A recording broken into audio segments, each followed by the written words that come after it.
우리 하나님의 말씀은 요한계시록 16장입니다. 요한계시록 16장 12절부터 14절까지를 보겠습니다.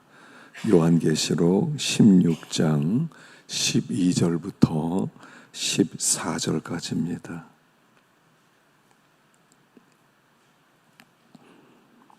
한 목소리로 우리 함께 봉독하겠습니다. 계시록 16장 12절부터 14절까지를 함께 봉독하겠습니다. 또 여섯째 천사가 그 대접을 큰 강 유브라다의 소돔에 강물이 말라서 동방에 쏘는 왕들의 길이 예비되었더라.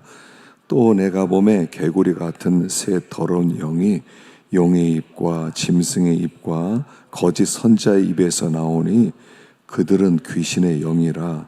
이적을 행하여 온 천하 만민들에게 가서 하나님 곧 전능하신 이의 큰 날에 있을 전쟁을 위하여 그들을 모으더라. 아멘. 할렐루야. 한 주일 동안 잘 지내셨어요? 또 하나님께서 우리와 함께 하시고 또 이 저녁에 또 우리를 부르신 줄로 믿습니다. 또 지금 우리 중고등부가 또 기도원에서 지금 오늘부터 수련회가 시작됐습니다. 기도 많이 해서 또 아이들이 큰 은혜와 도전받고 돌아올 수 있도록 기도 많이 해주시기 바랍니다. 자, 오늘 여기 본문에 보면 이제 계시록은 세 가지 재앙이 있다고 그랬죠. 그래서 그 7 인재앙, 7 나팔재앙, 7 대접재앙. 그래서 오늘 본문은 7 대접재앙, 마지막의 재앙의 6번째 나팔이 그 대접이 부어질 때 어떤 일이 있느냐 하는 것을 말씀하고 있습니다. 우리 12절 보겠습니다. 시작. 또 여섯째 천사가 그 대접을 큰 강 유브라다의 소돔에 강물이 말라서 동방에 쏘는 왕들의 길이 예비되었더라. 그래요. 유브라데 강이 마른다는 거죠. 마지막 때는 유브라데 강은 이방과 이스라엘의 경계에 있는 그런 강입니다. 그래서 강 중에서 제일 긴 그런 강이었죠. 그래서 이 강이 마르면은 쉽게 누구든지 이스라엘을 침공하게 되는 것입니다. 그래서 이 마지막 때 이 강물이 마르게 되는데 동방에서 온 왕들의 길이 예비되고 그리고 혼란스러워지고 그리고 큰 전쟁이 일어나더라 하는 말씀이 기록되고 있습니다.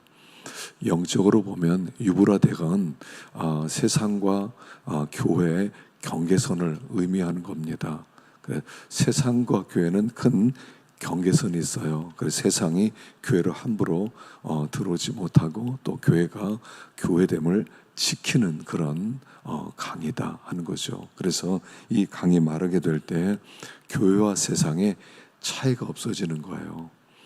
예수 믿는 사람은요, 이 강물이 어디에 있는 거냐면 사실은 성도들의 심령 가운데 흐르는 강입니다.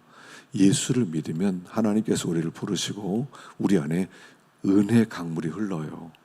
그 은혜 강물이 있어요. 그래서 성령께서 우리 가운데 항상 함께 하시고 성령의 감화 감동이 우리에게 있거든요.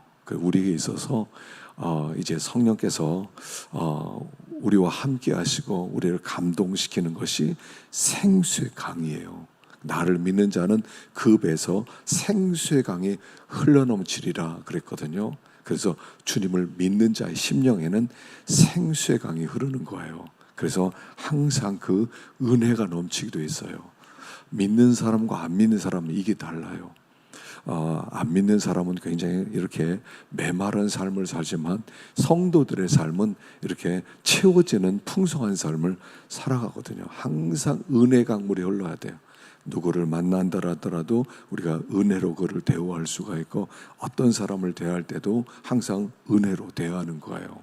근데 이게 마르면 그때부터 성도들의 삶에 구별됨이 사라진다는 것이에요. 이스라엘 백성들은 하나님 나시린 이렇게 불렀어요.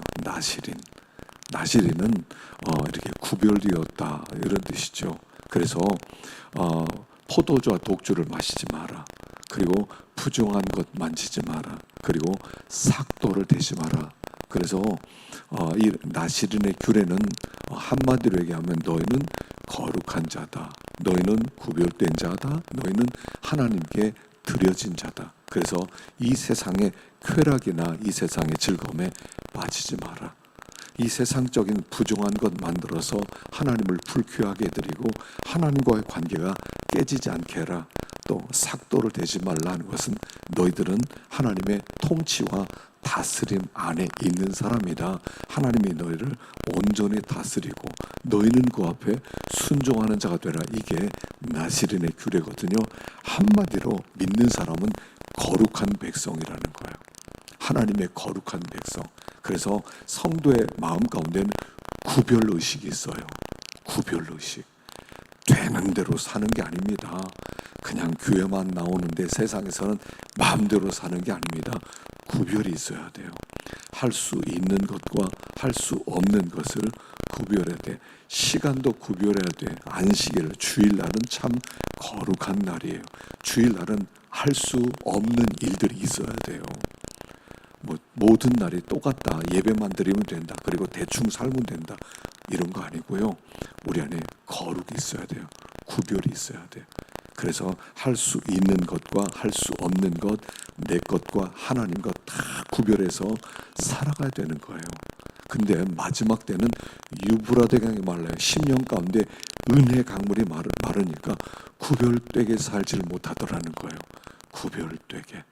성도가 구별되게 살아야 되거든요. 분별하면서 살아야 되거든요. 그런데 구별의식이 사라지더라. 그래서 세상이 마음속에 들어오고 마음이 세상처럼 되는 거예요. 그래서 사람들이 하는 소리가 야 교회 뭐 다른 게 뭐가 있냐, 니네 우리와 다른 거 하나도 없더라, 그런 말을 하는 거예요. 그 성도는 거룩해야 됩니다. 구별돼야 됩니다. 할 수 있는 것과 할 수 없는 것을 나누는 분별력이 있어야 되고 10년 가운데는 은혜 강물에 항상 흘러서 은혜로 충만해야 돼요. 그래서 이 강물을 지켜야 돼요. 요새는 이제 각 나라마다 물 전쟁이에요. 물 전쟁. 중국이 티벳을 점령해서 티벳을 이제 자치구로 두면서 티벳을 자기 나라로 만들었는데 그 이유가 뭐냐? 그 물 때문에 그렇다는 거예요. 물 때문에. 그 티벳에 있는 히말라야 산에 물들이 오는데 중국은요 농사짓는 나라거든요. 농사 짓는 게 거의 대부분이에요. 물이 있어야 돼요. 근데 물이 부족해요. 그러니까 막 물 확보 전쟁을 하느라고 정신이 없어요. 물이 있어야 돼요. 성도들의 10년 가운데 물이 있어야 돼요. 은혜 강물이 흘러야 돼요. 그래서 우리가 말씀을 읽고 또 묵상하고 기도하고 이 모든 일들이 뭐냐면 근원을, 생수의 근원을 파는 거예요. 우리 10년 가운데 강물이 흐를 수 있도록. 그래서 물 근원을 자꾸 파면 거기서 물이 나오거든요. 은혜가 된다. 하여간 은혜가 되는 일은 여러분 계속하세요. 여러분 성경 암송을 제가 하라고 이렇게 나눠드리고 제가 보니까 거기에 샘물이 있더라고요. 성경을 암송했더니 거기서 생수가 나오더라고요. 암송할 때마다 은혜가 되더라고요. 그래서 여기도 생수의 근원이구나. 여러분 은혜 받을 수 있는 은혜 통로가 꼭 있어야 됩니다. 은혜 통로가 있어야 돼요. 찬송을 불렀더니 찬송을 부르는데 너무 은혜스러워요. 그러니까 매일 찬송 불러야 되겠다. 찬송 부르니까 또 은혜샘이 터지고 말씀을 묵상해야 되겠다. 그래서 말씀을 읽어놓고 자꾸 읽고 그 다음에 또 기록해보고 우리에게 주는 교훈도 생각해보고 그러니까 거기에 또 은혜 강물이 또 흐르고요. 그러다 보니까 자기 나름대로 생수의 강, 샘물을 파셔야 돼요. 이러니까 하나님이 기뻐하는구나. 이러니까 성령이 기뻐하는구나. 그 루틴이 있어야 돼요. 루틴. 매일같이 내가 함으로 말미암아 은혜로 체험받는 그 루틴, 규칙적인 어떤 일이 있어야 돼요. 어떤 분은 큐티를 할 때마다 은혜를 받아서 계속 큐티하는 분도 있고요. 기도하니까 은혜가 되니까 기도를 안 할 수가 없고요. 하여간 찬송을 부르니까 은혜가 스러우니까 찬송으로 안 부를 수가. 하여간 나름대로요 은혜 샘물을 파셔야 돼요. 그래서 10년 가운데 이 강물이 흘러야 세상이 들어오지 못해요. 그렇지 않으면 세상이 자꾸 들어와요. 세상이 자꾸 들어와서 세상이 우리를 지배하려고 그런단 말이에요. 그래서 구별의식이 사라지는 그런 때가 될 것이다 하는 것입니다. 그래서 여기 첫 번째는 유브라데 강이 쏟아져서 강이 마르게 되는데 마지막 때 유브라데 강물을 지켜라. 생수의 강이 흐르도록 해라. 그래서 금요일날 나와서 기도할 때요, 기도하면 하나님이 또 샘물을 터쳐주시는 거예요. 은혜가 되는 거야. 이 참 좋구나 이러는 거죠. 그래서 유브라데 강이 마르지 않게 해라 하는 것입니다. 자, 두 번째는 13절 보겠습니다. 13절 시작. 또 내가 보매 개구리 같은 새 더러운 영이 용의 입과 짐승의 입과 거짓 선자의 입에서 나오니, 개구리 같은 새 더러운 영이 용의 입, 짐승의 입, 거짓 선자의 입에서 나오더라. 이 원수막의 입, 원수막이 또 짐승, 거짓 선자의 입에서 더러운 영이 나오는데 그 영이 개구리 같은 영이더라는 거예요. 개구리 같은 영이요, 시끄럽게 만든다는 거예요. 온 땅이요 시끄러워요. 마귀의 역사 중에 하나가 뭐냐면 시끄러움이에요. 시끄럽다는 건 뭐냐면요, 우리는 지금 소음 공해 속에 살고 있죠. 소음 공해 속에 살고 있어요. 하여간 뭐라도 안 들리면 불안해요. 일할 때 뭐 라디오를 터놓든지 텔레비를 틀어놓든지 아니면 뭐 유튜브를 틀어놓든지 하여간 무슨 소리라도 들려야 돼요. 밤에 잘 때도요, 뭐 하다못해 빗소리라도 들려야 된다는 거예요. 그래서 시끄러워졌어요. 여러분, 시끄럽다는 건 무슨 뜻이냐 하면 복잡하다는 뜻이에요. 복잡하다, 조용하다. 하나님이 우리를 부르실 때는 항상 어디로 부르셨어요? 골방으로 부르세요. 골방은요 조용한 곳이에요. 예수님이 기도할 때 광야로 가셨고요, 한적한 곳으로 가세요. 도시를 떠나서 한적한 곳으로 가서 고요한 곳으로 가요. 여러분, 하나님의 음성은 복잡하면 안 들려요. 바쁘면 안 들려요. 여러분, 바쁘다는 것은 마귀적이다 그랬어요. 바쁜 것은 마귀적이에요. 바쁘다는 것은 뭐냐면 시끄럽다는 거예요. 마음에서 바쁘다는 것은 뭐 여러 가지 해야 될 일이 막 생각나는 거예요. 그래서 막 엉켜 있어서 복잡하다는 거예요. 온 땅이 지금 개구리형으로 가득 차서 사람들이 시끄럽다는 거예요. 고요하지 못해요. 성령은 항상 세미한 음성이에요. 성령은 항상 이슬 떨어지는 소리처럼 고요하단 말이에요. 고요해요. 그때 하나님의 음성이 들리는 건데 복잡하면 안 들려요. 이게 마귀의 역사. 지금 온 땅 가운데요 개구리용으로 가득 찼어요. 그 한 5월 달에 개구리들 막 나와서 이제 짝짓기를 하기 위해서 막 밤이 되면, 지금은 보니까 좀 도심지에는 개구리 없잖아요. 근데 보니까 지난번에가 산에서 개구리가 막 울고, 우리 연못에서도 막 개구리가 울더라고요. 개구리 몇 마리만 울면요 시끄러워요. 밤에 잠을 못 자요. 영적으로 온 땅이 너무 시끄러워졌어요. 하여간 너무 시끄러워도 그냥 시끄러운 게 아니에요. 시끄럽기 때문에 하나님의 음성이 안 들리는 시대란 말이에요. 하나님의 음성이 우리에게 들려져서, 하나님 음성이 하는 역할이 뭡니까? 분별력. 말씀이 들려져야 분별할 수가 있거든요. 하나님이 기뻐한다, 하나님이 안 기뻐한다, 내가 갈 길이다, 가서는 안 되는 게 이게 나뉘어지는 거거든요. 근데 안 들린단 말이에요. 시끄러우니까 안 들려요. 하나님의 음성을 들을 수 없는 그런 때가 되었다라고 말하는 거예요. 그래서요, 하여간 우리들이 그랬으면 좋겠어요. 미디어 음식을 좀 해요. 미디어 음식을 좀 해야 될 것 같아요. 어떤 날은 한 1년에 아니 한 달에 하루 이틀은 그냥 다 스마트폰도 그냥 다 잠재워 놓고 그냥 고요하게 지내보는 거예요. 고요하게. 처음에는요, 이 소리를 끄면 불안해진다는 거예요. 불안해져요. 뭔가 스마트폰이 울리지 않으면 꺼졌나 살펴보고, 왜 카톡도 안 오고 전화도 안 오지? 시끄럽지 않아요? 저는 카톡 소리 너무 시끄러워요. 그래서 소리 다 꺼놨어요. 싹 꺼놨어요. 그래서 그냥 나중에 보면 카톡이 와 있고 그래요. 그렇게 복잡하고 바쁜 문제도 아닌데 우린 너무 바쁘다는 거예요. 마귀의 역사입니다. 이게 마귀 역사는 하나님과 우리 사이를 갈라놓는 거야. 하나님 말씀만 들으려고 그러냐? 네 생각으로 살아가. 이 세상 좀 바라봐. 세상이 얼마나 좋냐? 세상 소리로 가득 차게 만드는 거예요. 그러면 분별력이 사라지고요. 말씀이 들리지 않으면 영적인 두려움과 불안함과 근심이 찾아오게 만드는 거죠. 그래서 이 개구리형을 우리가 조심해야 됩니다.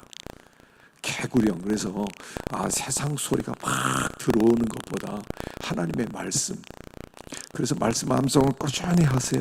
꾸준히 생각날 때마다 말씀을 암송하고 또 기억하고, 이 율법책을 내 입에서 떠나지 말고 주야로 묵상하고 그 가운데 기록된 대로 다 지켜 행하라. 그러면 내게 평탄해질 것이다. 형통케 되리라.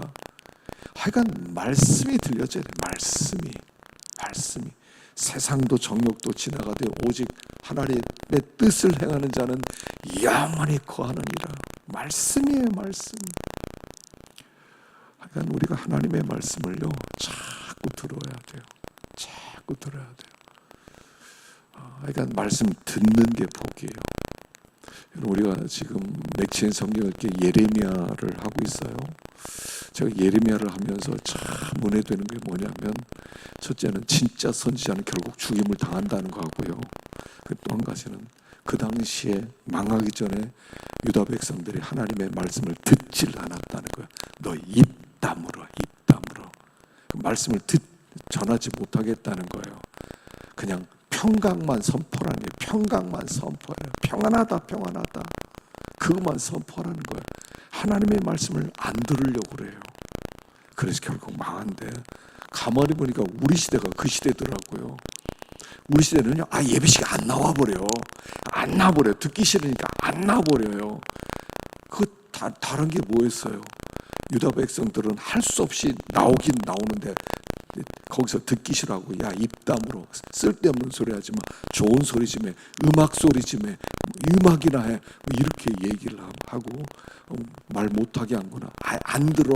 안 나오는 거야. 차이가 뭐예요? 아예 안 나와버려요. 그거하고 안 듣는 거하고 똑같은 거잖아요. 똑같은 거예요. 아예 안 들으려고 그래요. 그러니까 하나님의 복이 임하지 않는 거죠. 하나님 계속 들으라. 성경은요, 끊임없이 들어라 라고 하는데, 싫어요. 얘기하지 마세요. 내가 내 성벽에 파수꾼을 세웠으니 저의 나팔 소리를 들어라 했더니 우리는 듣지 않겠노라. 그들이 결심을 했다는 거예요. 안 듣기로 작정했어요. 이런 완고하고 강팍한 시대, 결국 결론은 하나밖에 없다는 거죠. 하나밖에 없어요. 시끄러운 세상 소리에 우리는 너무 파묻혀서 살아갑니다. 그러니까 진정한 분별력 없이 살아간다는 것이죠. 자, 세 번째 14절입니다. 14절 읽어보겠습니다. 시작. 그들은 귀신의 영이라 이적을 행하여 하나님과 전능하신 이의 큰 날에 있을 전쟁을 위하여 그들을 모으더라 얘기합니다. 그래서 16절에 보면 새 영이 히브리어로 아마겟돈이라는 곳으로 왕들을 모으더라. 아마겟돈. 자, 이제 그 천하 왕들이 그 모여서 이제 아마겟돈에 모여서 전쟁을 일으킨다, 그렇게 말씀을 합니다. 그러니까 뭐 아마겟돈이 뭐 3차 세계대전이다 이렇게 얘기하지만 성경에서는요 물리적인 전쟁을 얘기를 하진 않아요. 왜냐하면 이 땅에는 전쟁이 있기도 하고 테러가 있기도 하고 평안하기도 하고 별별 사건이 다 있거든요. 성도들은 그런 사건 속에서 항상 심지가 견고해서 믿음의 길을 걸어가면 되거든요. 상황과 조건이 어떠하더라도 나는 믿음의 길을 걸어간다 하면 되기 때문에 물리적 사건이 그렇게 중요하지 않아요. 이 아마겟돈 전쟁은 영적인 전쟁이에요. 여기 아마겟돈, 그것은 하르 무기또란 뜻이에요. 하르 무기또, 무기또의 산이란 뜻이에요. 그러니까 무기또의 산이란 곳에서 무슨 일이 있었느냐 하면 두 가지 사건이 있었어요. 하나는 뭐냐면 가나안 왕 야빈과 시스라가 그 이스라엘 백성들 이제 철병거 600승을 가지고 막 제압을 했잖아요. 그때 군대 장관 바락과 드보라가 싸운 곳이 바로 무기또 지역이었어요. 그래서 거기에서 그 바락과 드보라가 이 시스라와 싸워서 이긴 곳 바로 거기가 하르 무기또 지역이에요. 아마겟돈 지역이에요. 나중에 두 번째 사건이 있어요. 거기에 엘리야가 그 갈멜산에서 하늘에서 불이 내려와서 하나님의 능력으로 바알 선지, 아세르 선지 850명을 죽인 곳이 바로 그 무기또 지역이에요. 그래서 이 무기또 아마겟돈 그럴 땐 그곳은 영적인 싸움이 있는 곳이다 이런 뜻이에요. 하나님의 백성, 말씀을 가진 드보라와 그 가나안 하나님의 말씀 없는 백성의 싸움이 있었던 곳, 거기가 아마겟돈 무기또고요.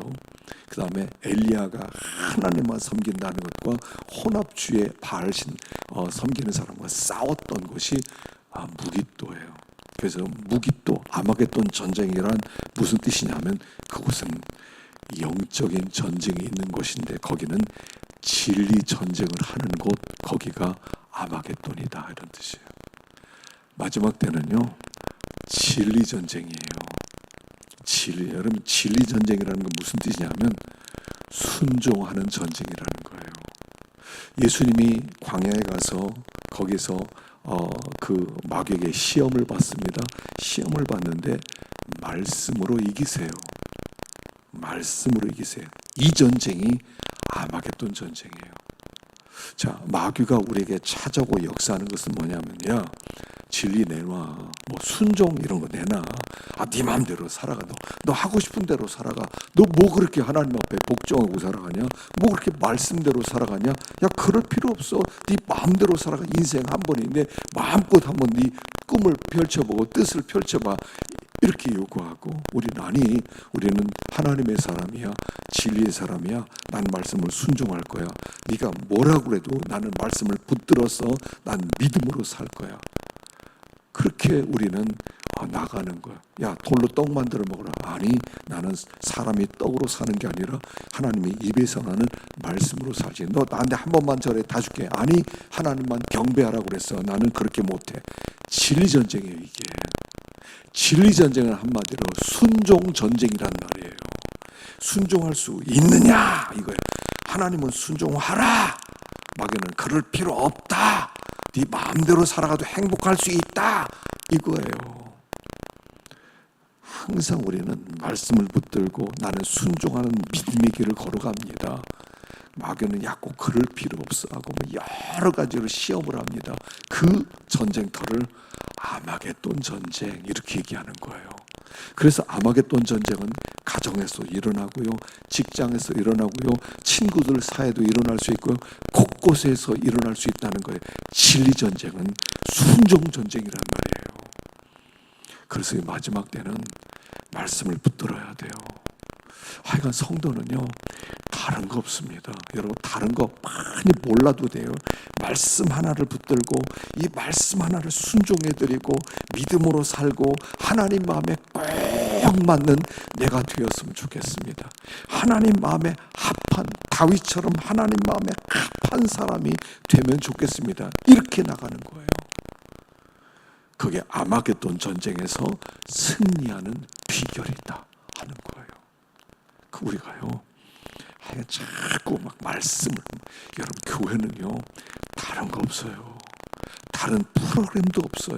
그냥 말씀 프로그램밖에 없어요. 말씀이 뭐냐? 어떤 말씀을 내가 순종해 드려야 되느냐? 이 시대에 어떻게 살아야 되느냐? 어떻게 믿음으로 살아가느냐? 이것밖에 없는 거예요. 그냥 말씀대로 살아가는 거예요. 말씀과 기도가 전부예요. 다른 거 없어요. 교회는요 그냥 말씀과 기도, 그리고 복음 증거하고 하나님의 일하심을 우리는 보게 될 것이다 하는 것입니다. 그래서 이 아마겟돈 전쟁, 지난 한 주도 있었고요, 지난 1년도 있었고요, 앞으로도 있을 것이고요. 어떠한 문제가 벌어진다 하더라도 엎드려서 말씀만 붙들고 믿음으로 살겠습니다. 말씀대로 살겠습니다. 그럴 때 그곳에 하나님의 영광이 나타나는 거예요. 하나님의 영광이 나타나요. 그래서 하나님이 우리를 하나님의 백성으로 삼아서 우리를 하나님의 이름과 하나님의 그 명예와 하나님의 영광으로 삼는 게 하나님의 계획이거든요. 너희를 통하여 내 뜻을 이루리라. 예수님께서 그 일을 하신 거 아니에요. 오셔서 그냥 죽으셨어요. 그게 하나님의 뜻이니까 죽으셨어요. 인자를 인하여 영광을 받으셨어요. 영광을 받은 다음에 영광을 돌려주는 게 부활이에요. 부활은 하나님의 영광을 돌려주신 사건이에요. 죽으면, 순종하다 죽으면 하나님의 부활의 영광으로 돌려주신단 말이에요. 순종하는 것은 죽는 거예요. 죽는 거. 그러니까 어려운 거예요. 죽는 거에 그냥 죽는 거. 죽었더니 하나님의 그래 순종하느라고 죽었구나. 부활의 영광을 돌려주마. 그래서 부활의 영광으로 예수님께서 살아나시는 거예요. 이게 우리가 가는 길이란 말이에요. 우리가 가는 길이에요. 이걸 잊어서는 안 돼요. 아마겟돈 전쟁이 있다는 것. 복잡해진 세상, 유브라데 강이 마르고 복잡해지고, 그래서 진리 전쟁이 일어나는 그 시대에 우리는 말씀 하나 붙들고, 난 믿음으로 나갑니다. 난 다른 거 잘 모릅니다. 난 똑똑하지도 않습니다. 나는 그렇게 잘나지도 못했습니다. 그러나 말씀만 하나 붙들고 내가 믿음으로 가겠습니다 할 때 하나님이 영광을 받으시고 그곳에 하나님이 자신을 드러내신다 하는 것입니다. 아무쪼록 오늘 아이들 이렇게 또 이제 가는 데는 뭐 알아서 보니까 그냥 옛날에는 그냥 차를 타고 이렇게 갔고 그랬는데 이번엔 조별로 나눠서 니네들이 기도까지 알아서 가라. 그래서 알아서 그냥 다 찾아갔을 거예요. 아이를 좀 이렇게 좀 힘들게 좀 키워야 돼요. 좀 어렵게 편하게 키우면 안 돼요. 그냥 좀 어려운 일도 좀 시키고 그래야 이게 뭐 나중에 큰 일도 할 수가 있지. 너무 허약하면 어쩌겠어요. 제가 그래서 생존도 시켜라. 생존. 한 끼는 밥 주지 마라. 그래서 그냥 뜰채 하나 주고 그 냇가에서 고기 잡아서 먹는 것도 한번 해보라. 그건 또 안 하는 것 같더라고. 잠도 그냥 적당히 그냥 목이 뜯기는 데서 좀 재우고 그래야 좀 강해져서 온다. 제가 그랬는데 내일은 제가 가기로 했어요. Q&A를 하기로 했는데 애들이 뭐 별 질문을 다 올렸더라고요. 20가지 질문을 가지고 이제 또 함께 2시간 동안 또 은혜 나누는 시간을 가질 거예요. 기도해 주세요. 기도해 주세요. 기도해 주시고 아이들이 이번 기회에 정말 은혜를 받도록 주님을 만나고 또 힘을 얻고 돌아올 수 있도록 여러분 오늘도 열심히 더 협력해 주시기 바랍니다. 우리 함께 기도하겠습니다.